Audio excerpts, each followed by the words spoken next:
جب لوگ پلٹ کے آ جاتے ہیں تو 2 فرشتے آتے ہیں، منکر نکیر ان کے نام ہیں، اور وہ اس کو بٹھا دیتے ہیں اور بٹھا کر کے اس سے 3 سوال پوچھتے ہیں۔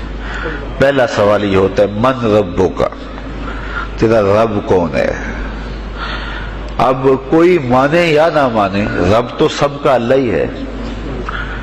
اگر کوئی انکار بھی کرے تو اس کے باوجود اس کا رب کون ہے؟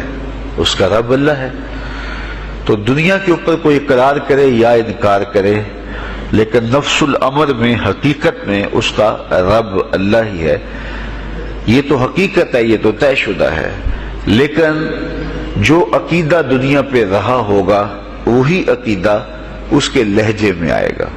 اگر اس نے عملاً، رویتاً، قولاً، فعلاً اپنے اللہ کو اپنا رب مانا، رب کہتے ہیں کسی چیز کی تربیت اس کی استعداد ذاتیہ کے مطابق کرنے والا رب کہلاتا ہے۔ تو اللہ تعالیٰ جل شانہ ہم سب کا خالق بھی ہے، مالک بھی ہے، رازق بھی ہے، اور ہماری ضروریات کا وہ کفیل بھی ہے۔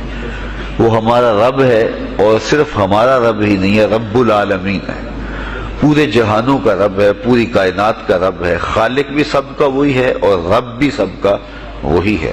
جو اسے مانتا ہے اسے بھی رزق دیتا ہے، جو نہیں مانتا تو اس کے لیے بھی رزق کے دروازے بند نہیں کرتا۔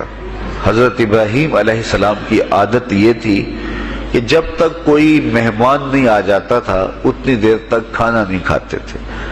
بھوک لگتی تو کوئی مہمان ڈھونڈتے تاکہ اس کے ساتھ بیٹھ کے کھانا کھاؤ۔ کھانا جتنا بھی مرغن اور جتنا بھی جو ہے وہ پرتکلف کیوں نہ ہو، اگر مہمان کے ساتھ کھایا جائے گا تو اس کا قیامت کے دن کوئی حساب نہیں ہوگا۔ تو مہمان کے ساتھ وہ کھانا کھایا کرتے تھے۔ مہمان اللہ کی رحمت ہوتا ہے۔ اچھا، وہ ایک دن مہمان ڈھونڈنے نکلے تو ایک بوڑھا شخص ملا تو اسے اپنے ساتھ گھر میں لے آئے، بٹھایا دسترخوان پہ۔ جب کھانے کا وقت آیا تو کہا کہ اللہ کے نام سے شروع کرو۔ اس نے کہا میں تو اللہ کا نام نہیں لوں گا، میں تو بتوں کا پجاری ہوں، بتوں کو پوجنے والا ہوں۔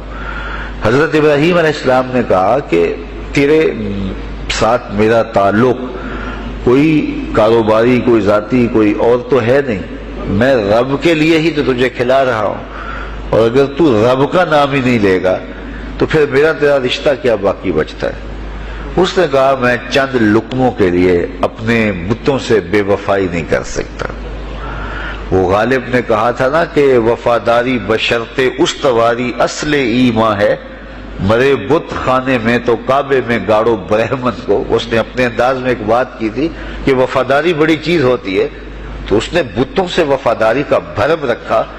اس نے کہا کہ میں چند لقموں کے لیے جو ہے وہ تیرے رب کا نام لوں اور اپنے معبودان کا نام چھوڑ دوں، یہ نہیں ہو سکتا۔ آج تو لوگ چائے کی پیالی پہ دین بیچ رہے ہیں، کیا آج ممبر و محراب فروخت نہیں ہو رہے؟ لیکن اس بوڑھے شخص نے کہا کہ میں چند لقموں کے لیے، چند ٹکڑوں کے لیے میں اپنے بتوں سے بے وفائی نہیں کر سکتا۔ حضرت ابراہیم نے کہا تو اگر بتوں کے ساتھ اتنی محبت رکھتا ہے تو پھر میں بھی رب کے نام کے علاوہ تجھے دینے پہ آمادہ نہیں ہوں۔ وہ دسترخوان سے اٹھ کے چلا گیا۔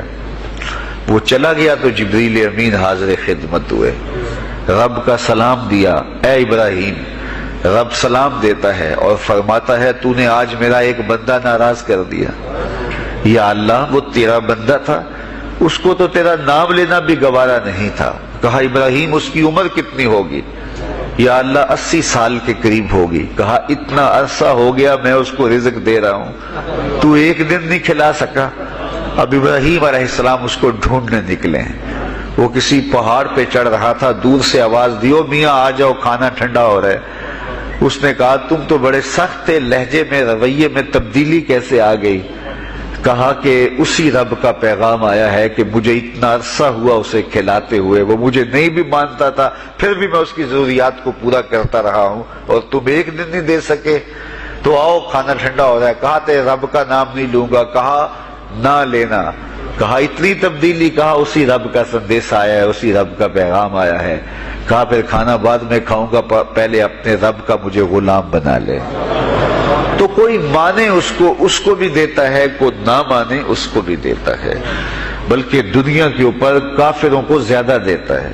ایک روایت میں آتا ہے کہ اگر اہل ایمان کی دلجوئی کا لحاظ نہ ہو تو کافروں کے گھروں کی سیڑھیاں سونے اور چاندی کی ہوں، لیکن یہ کہیں گے ہمیں تو مار ہی دیا ہے۔ اور اقبال نے کہا تھا نا کہ کافر کو دیے حور و قصور اور مومن کے لیے فقط وعدہ حور۔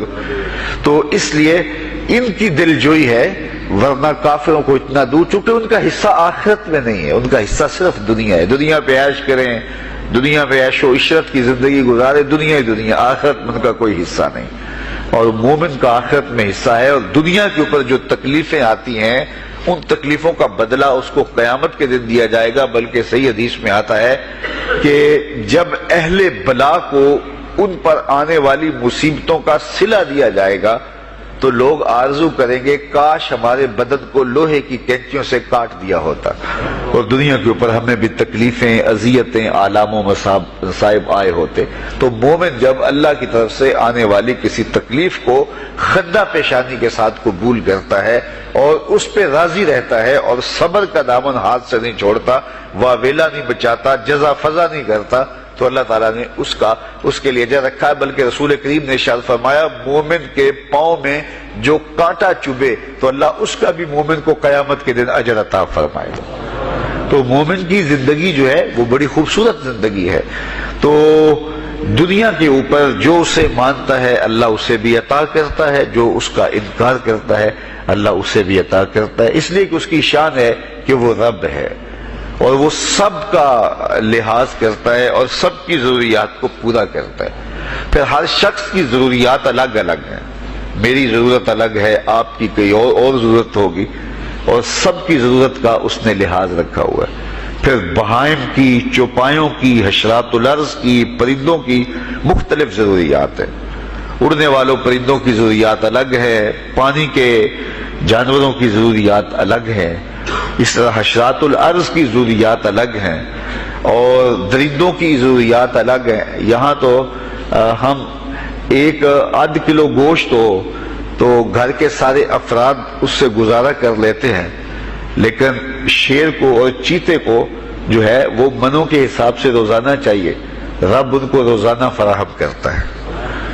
یہ پنساری کے پاس جائیں، اگر آپ کو ڈاکٹر یا حکیم لکھ دے کہ یہ آپ کو خالص سچے موتی چاہیے، اس کی کوئی چیز آپ کو بنا کے دیں گے تو آپ ہزاروں لاکھوں روپے خرچ کرتے ہیں، پھر بھی بعض کا اعتماد نہیں ہوتا کہ یہ بالکل 1 نمبر ہے یا 2 نمبر۔ تو رتی ماشی اور تولوں کے اندر آپ ان کو خریدتے ہیں اور وہ بھی آپ کو گمان ہوتا ہے کہ پتہ نہیں خالص ہیں یا ناخالص، لیکن دنیا کے اوپر لاکھوں کروڑوں پرندے پائے جاتے ہیں، جانور پائے جاتے ہیں، ہنس، اور وہ کھاتا ہی سچے موتی ہے۔ صبح کو بھی، شام کو بھی، دوپہر کو بھی اللہ سب کو پیٹ بھر کے کھانے کے لیے عطا فرماتا ہے۔ تو جس کی جو ضرورت ہے وہ رب ہے، اس ضرورت کو پورا کرتا ہے۔ تو ہم اگر اللہ تعالیٰ کو رب مان لیں حقیقی معنوں کے اندر تو ہماری زندگی کی پریشانیاں، ہماری زندگی کے دکھ مٹ جاتے ہیں۔ مصیبتیں اس وقت آتی ہیں اور اس وقت پریشانی لگی رہتی ہے، دھڑکا لگا رہتا ہے کہ جب انسان جو ہے وہ سمجھتا ہے کہ میں ہی جو ہے وہ کچھ کرنے والا ہوں۔ وَمَا مِن دَابَّةٍ فِي الْأَرْضِ إِلَّا عَلَى اللَّهِ رِزْقُهَا، زمین پر چلنے والی، ریگنے والی کوئی چیز نہیں جس کا رزق اللہ کے ذمہ کرم پہ نہ ہو۔ تو جب انسان اس عقیدے کو اپنی روح میں، اپنے باطن میں اتار لیتا ہے تو پھر اس کی زندگی سوکھی ہو جاتی ہے کہ وہ میرا خالق بھی ہے اور وہ میرا رب بھی ہے۔ اور یہ یقین انسان کی زندگی کے اندر اعتماد، روشنیاں اور توکل بھر دیتا ہے۔ بلکہ ایک حدیث میں آیا کہ جس طرح توکل کرنے کا حق ہے اگر وہ تم ادا کرو تو اللہ تمہیں ایسے رزق عطا فرمائے جس طرح پرندوں کو عطا فرماتا ہے۔ وہ جب صبح نکلتے ہیں تو ان کے پیٹ خالی ہوتے ہیں اور انہیں پتہ نہیں ہوتا کہ کہاں سے رزق مل رہا ہے، اور جب وہ شام کو آتے ہیں تو ان کا پیٹ بھرا ہوا ہوتا ہے۔ بند توکل، پنچھی اڑ دے، خرچ نہ پلے زیرا ہو، سلطان باہو فرماتے ہیں کہ انہیں کوئی نہیں پتا ہوتا کہ فلاں جگہ پہ جانا ہے، لیکن کبھی ایسا نہیں ہوا کہ وہ بھوک سے مر گئے ہوں اور انہیں کچھ ملا نہ ہو، تو وہ خالی پیٹ کبھی نہیں آتے، وہ اللہ تعالیٰ ان کو رزق نصیب فرماتا ہے، وہ سب کا رب ہے۔ تو اگر ہم اپنے رویے سے، اپنے عمل سے، اپنے عقیدے سے واقعی اللہ کو رب مانتے ہیں، تو پھر قبر میں جب سوال ہوگا من ربو کا، تیرا رب کون ہے، تو پھر کبھی بھی جواب دیتے جھجک محسوس نہیں ہوگی۔ بندہ عرض کرے گا رب اللہ، میرا رب اللہ ہے اور میں اسی کو اپنا رب مانتا ہوں، میری ضروریات کی کفالت بھی اسی کے ذمہ کرم پہ، اور میرا تیقن، میرا یقین کہ وہ میرا رب ہے۔ یہ پہلا سوال ہوگا۔ دوسرا سوال قبر میں ہوگا، اور وہ یہ ہوگا کہ ما دینوں کا، تیرا دین کون سا ہے؟ مختلف ادیان دنیا کے اوپر موجود ہیں، لیکن اسلام کے بعد اب کسی اور دین کو قبول نہیں کیا جائے گا۔ ارشاد فرمایا کہ اللہ تعالیٰ اسلام کے علاوہ کسی اور دین کو قبول نہیں کرے گا۔ تو یہ اگر میں اپنے عمل سے، اپنے رویے سے، اپنے طرز زندگی سے، اپنے انداز معاشرت سے اسلام کو اپنے اوپر غالب کر لیا، تو پھر قبر میں جواب دیتے ہوئے کوئی جھجک محسوس نہیں ہوگی۔ بندہ عرض کرے گا کہ دینی الاسلام، میرا دین اسلام ہے، میرا طرز زندگی، میرا انداز معاشرت، میرا سبھی کچھ اسلام کی مطابقت میں تھا، اور میں اسی کو اپنا دین مانتا ہوں، صرف زبان سے نہیں، اپنے رویے سے بھی، اپنے طرز زندگی سے بھی، اپنے انداز معاشرت سے بھی۔ تو یہ جو ہم اسلام کے دائرے میں داخل ہوتے ہیں اور ہم اپنے دین کو اسلام قرار دیتے ہیں، تو دین انسان کی زندگی کے تمام شعبوں پر حاوی ہوتا ہے، اور اس کا طرز زندگی، اس کا انداز معاشرت اس کی مطابقت میں ہونا چاہیے۔ تو قبر میں یہ سوال پوچھا جائے گا کہ تیرا دین کیا ہے، باوجود کہ اللہ تعالیٰ جل شانہ کو پتہ ہے کہ اس کا دین کیا تھا، اللہ کو پتہ ہے کہ یہ کس کو رب مانتا تھا، لیکن قبر میں یہ سارا سلسلہ ہوگا، اور صحیح احادیث کے اندر ان سوالوں کا تذکر آیا ہے کہ یہ سوال پوچھے جائیں گے کہ تیرا دین کیا ہے۔ اب اس نے اگر اپنا طرز زندگی، اپنا انداز معاشرت اسلام کی مطابقت میں رکھا ہوگا، اور دین کو اس نے دین سمجھا ہوگا، اسلام کو ہی اپنا دین عملاً، رویتاً، ہر خوشی غمی کے موقع پہ اس نے اسلام کو ہی ترجیح دی ہوگی، تو پھر اس کو کوئی جھجک نہیں ہوگی جواب دیتے ہوئے کہ میرا دین اسلام ہے، میرے شب و روز، میری زندگی کے نشیب و فراز، میری زندگی کی کا گوشہ جو ہے وہ اسلام کی مطابقت میں گزرتا تھا۔ تو پھر وہ سیدھا سیدھا جواب دے گا دینی الاسلام۔ اس لیے ہمیں اس سوال کی تیاری بھی کرنی چاہیے کہ ہماری نجی زندگی ہو یا ہماری اجتماعی زندگی ہو، ہماری گھریلو زندگی ہو یا ہماری معاشرتی زندگی ہو، ہماری ذاتی زندگی ہو یا ہماری سیاسی زندگی ہو، ہماری جس طرح کی بھی زندگی کے جو بھی شعبہ جات ہیں، سب میں ہم دین کو غالب کریں۔ ہم صرف مسلح کے مسلمان نہ بنیں کہ 5 نمازیں پڑھ لیں اور ہم کہتے ہیں مسلمان ہیں، روزے رکھ لیے، تراویح پڑھ لی، اور ہم نے جو ہے وہ زکوٰۃ دے دی اور حج کر لیا، تو اس سے ہم مطمئن ہو گئے کہ ہم مسلمان ہیں۔ اسلام ایک مکمل اور اکمل اور کامل ضابطہ حیات ہے، اپنے ماننے والوں کو زندگی گزارنے کا پورا اسلوب اور مکمل کامل رہنمائی دیتا ہے۔ ہم نے ہمسایوں کے ساتھ سلوک کیسے کرنا ہے، یہ ہمیں اسلام بتاتا ہے۔ ہم نے بیوی کے ساتھ سلوک کیا کرنا ہے، یہ ہمیں اسلام بتاتا ہے۔ اولاد کی تربیت کیسے کرنی ہے، اسلام کی واضح تعلیمات ہیں۔ ہم نے سفر کرنا ہے تو انداز سفر کیا ہونا چاہیے، اسلام نے ہمیں بتایا۔ کاروبار کرنا ہے تو ہم جو ہے وہ کیا کاروبار کو مارکیٹ سے سیکھیں گے یا اللہ اس کے رسول سے سیکھیں گے، تو ہمیں اللہ اس کے رسول نے واضح 2 ٹوک اور سیدھے سیدھے احکام دیے ہیں کہ تم جب کاروبار کرو تو تم جو ہے وہ اس انداز کے ساتھ کاروبار کرو، کم نہیں تولنا، کم نہیں ناپنا، جھوٹی قسم نہیں کھانی، سود نہیں لینا۔ تو یہ ساری چیزیں، ملاوٹ نہیں کرنا، ایک ایک چیز جو ہے وہ اسلام نے ہمیں فراہم کی ہوئی ہے۔ تو پورا دین جو ہے جب ہم اختیار کریں گے، ہمارے رویے، ہمارا طرز زندگی، ہمارا انداز معاشرت، جب دین اسلام کے مطابق ہوگا تو قبر میں سوال کا جواب دینا ہمارے لیے کوئی مشکل نہیں ہوگا۔ اور اگر ہمارا طرز زندگی کچھ اور طرح کا ہوگا تو کیا صرف یہ کہہ دے کہ ہم مسلمان ہیں؟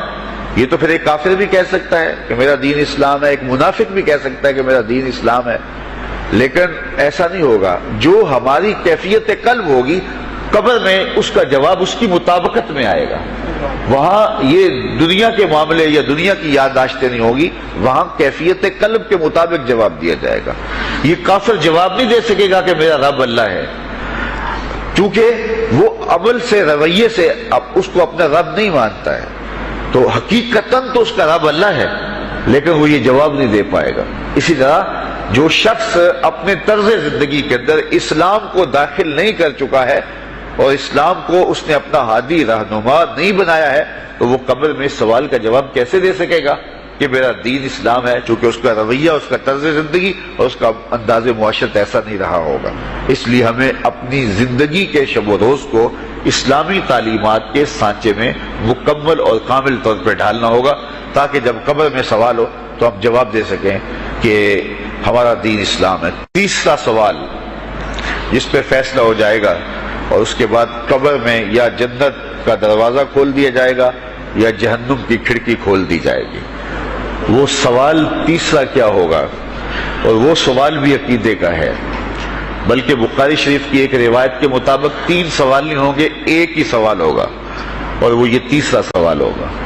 فرشتے پھر پوچھیں گے، حضور علیہ الصلوۃ والسلام کے روضہ دور سے اور قبر کے درمیان سے پردے ہٹا دیے جائیں گے اور رسول کریم صلی اللہ علیہ وسلم سامنے ہوں گے اور فرشتہ حضور کی طرف اشارہ کر کے کہے گا، ما کنت تقول فی ھذا الرجل، ان کے بارے میں زندگی میں کیا کہا کرتا تھا۔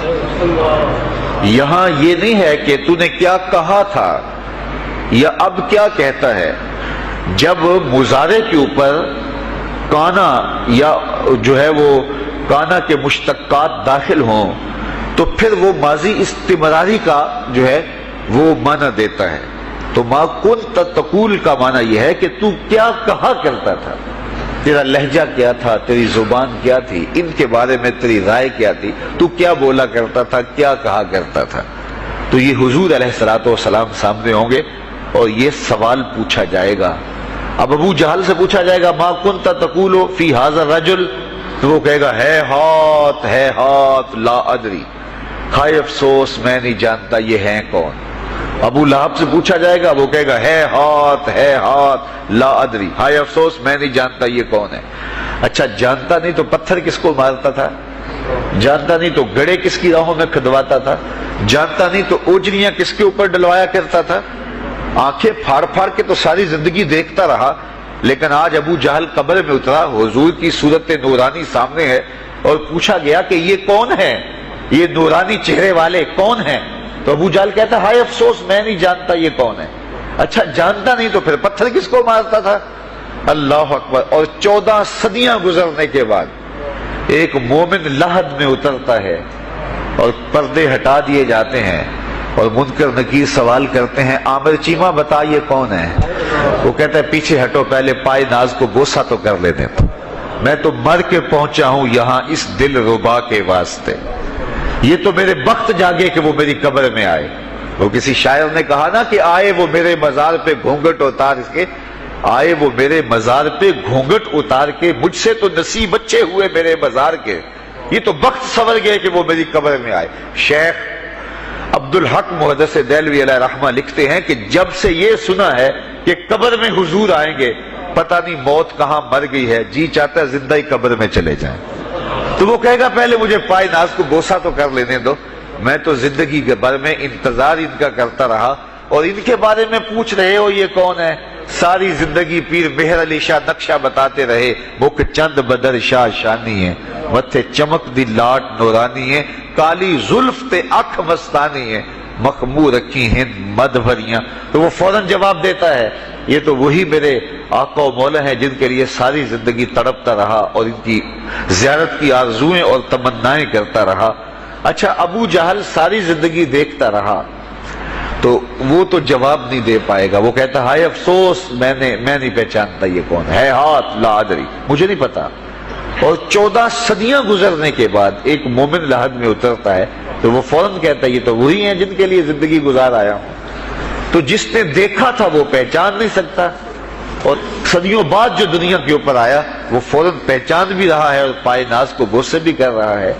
تو پھر اس کا کیا جواب ہوگا؟ تو اس کا جواب علامہ اقبال علیہ رحمہ نے دیا. وہ کہتے ہیں قبر میں یہ جو آنکھیں ہیں ان میں تو مٹی پڑی ہوگی، یہ تو بند ہوگی، دل کی آنکھیں کھلی ہوں گی. ابو جہل نے ان آنکھوں سے دیکھا تھا، یہ آنکھیں تو اب کھلی نہیں ہیں، تو ان سے وہ کیسے پہچانے گا؟ اور دل کی آنکھوں نے حضور کو دیکھا ہی نہیں تھا. اور یہ صدیوں گزرنے کے بعد جو مومن لحد میں اترتا ہے اس کی گو ان آنکھوں نے نہیں دیکھا تھا، لیکن در دل مسلم مقام مصطفیٰ است. مومن کے دل کے ڈیرے کے اندر مومن کے دل میں حضور ہی بستے ہیں، اس لیے اس کی آنکھوں نے، دل کی آنکھوں نے حضور کو دیکھا اور پہچان لیا. اس لیے کہ دل کی آنکھوں نے حضور پہلے بھی دیکھے ہوئے تھے اور دل آرزو میں مچلتا رہا، اس لیے دل کو پہچاننے میں دیر نہیں لگی. تو وہاں یہ آنکھ نہیں پہچانے گی، یہ آنکھ پہچانے گی. اس لیے اقبال نے دوسرے مقام پہ کہا دل بینا بھی کر طلب خدا سے کہ آنکھ کا نور دل کا نور نہیں. آنکھ کا نور اور ہے، دل کا نور اور ہے. تو اگر کوئی شخص دنیا کے اوپر دل کے نور سے بے بہرا رہا، قیامت کے دن یہ آنکھیں اسے فائدہ نہیں دے گی. بلکہ اللہ تعالیٰ نے خود قرآن مجید میں ایک مقام پہ فرمایا من کان فی ہذہ اعمی فہو فی الآخرۃ اعمی واضل سبیلا. جو اس دنیا میں اندھا رہا کل قیامت کے دن بھی نابینا اٹھایا جائے گا. اس سے ان آنکھوں کی بے نوری قطعاً مراد نہیں، کسی مفسر نے نہیں لکھا، بلکہ وہ تو واضح حدیث میں آتا ہے جو دنیا میں ان دو محبوب چیزوں سے آزمایا گیا اللہ تعالیٰ قیامت کے دن اسے صلہ عطا فرمائے گا. یہ جو دنیا کے اوپر نابینا ہوتے ہیں، نابینا ہو جاتے ہیں یا پیدائشی نابینا ہوتے ہیں، تو یہ دنیا کی لذتوں سے اور دنیا کے نفعوں سے لطف اندوز نہیں ہو پاتے. یہ بہت بڑی آزمائش ہے، جہان اندھیر ہوتا ہے ان کے لیے، لیکن قیامت کے دن اللہ تعالیٰ اس کا بہتر صلہ ان کو عطا فرمائے گا جو دو ان محبوب چیزوں سے آزمایا گیا. تو اگر وہ دنیا پہ اندھا تھا اور حقیقی طور پہ، اور قیامت کے دن بھی اندھا اٹھایا جائے گا، یہ تو پھر مناسب نہیں ہوگا. تو یہ جو قرآن نے کہا جو دنیا میں اندھا رہا وہ قیامت میں بھی اندھا اٹھایا جائے گا، تو اس سے ان آنکھوں کی بے نوری قطعاً مراد نہیں ہے، اس سے دل کی بے نوری مراد ہے. تو دل اگر بینا ہوا، دل اگر روشن ہوا، تو پھر قبر کے اندر بھی دل دے دیوے دی روشنائی جاوے وچ زمینہ، تو پھر وہ معرفت رسول کا سبب ہوگا دل کا اجالا. اور پھر حشر کے اندر بھی جو ہے وہ دل کی آنکھیں روشن ہوں گی. تو جس نے اپنے قلب کو نور معرفت سے، نور ایمان سے اور نور محبت سے منور نہیں کیا ہے، تو وہ قبر کے اندر، حشر کے اندر نابینا ہی اٹھایا جائے گا. اور یہ قرآن کی صریح نص ہے. تو اب ابو جہل نے ان آنکھوں سے دیکھا ہے، لیکن جب سوال ہوتا ہے بتاؤ یہ کون ہے، تو وہ کہتے ہیں ہے ہاتھ لا ادری، افسوس میں نہیں جانتا. اور صدیاں گزرنے کے بعد ایک مومن لحد میں اترتا ہے، ظاہری ملاقات بھی نہیں ہے. جب اس سے پوچھا جاتا ہے یہ کون ہے، تو وہ کہتا ہوا محمد صلی اللہ علیہ وسلم. یہ تو وہی آقا ہے جن کے لیے ساری زندگی، جن کے تذکروں کی خوشبو سونگھتا رہا ہوں. تو مجھے تو جو ہے وہ ان کے پائے ناز کو بوسہ کر لینے دو. تو بتاؤ اس کے دل کی آنکھوں نے حضور کی معرفت حاصل کی اور حضور کو پہچان لیا. تو دل بینا بھی کر طلب خدا سے کہ آنکھ کا نور دل کا نور نہیں. تو حضور علیہ الصلوۃ والسلام کے حوالے سے جب سوال ہوگا، اگر اس سوال کا جواب نہیں آیا تو پھر جہنم کی کھڑکی کھول دی جائے گی، اور اگر اس سوال کا جواب آیا تو پھر جنت کے دروازے کشادہ کر دیے جائیں گے اور جنت کی ٹھنڈی ہوائیں اس کی قبر میں آ جائیں گی. بلکہ حدیث میں آتا اسے کہا جائے گا کہ نم کنومت العروس، ایسے سو جا جس طرح دلہن سوتی ہے. اور وہاں سے لے کر کے حشر تک کا سفر جو ہے اس کے لیے بہت لمبا سفر نہیں ہوگا. وہ ایسے ہوگا کہ جو ہے وہ ایک خوبرو کے گلے سے ہار گرے گا اور وہ موتی ٹوٹ کے گر جائیں گے اور وہ اس کو چننے میں مصروف ہو جائے گا. ابھی سارے موتی چن نہیں پائے گا کہ قیامت آ جائے گی. یہ مومن کے لیے اللہ نے آسانی رکھی. 50,000 سال کا دن ہوگا یوم محشر، لیکن جو مومن ہوگا اس کے لیے حشر کا اتنا بڑا دن ایسے ہوگا جتنا عصر کا وقت ہوتا ہے. تو اتنے تھوڑے وقت میں اس کے لیے گزر جائے گا. تو یہ 3 سوال قبر میں پوچھے جانے ہیں، ہر شخص سے پوچھے جانے ہیں، مومن سے بھی پوچھے جانے ہیں اور کافر سے بھی اور منافق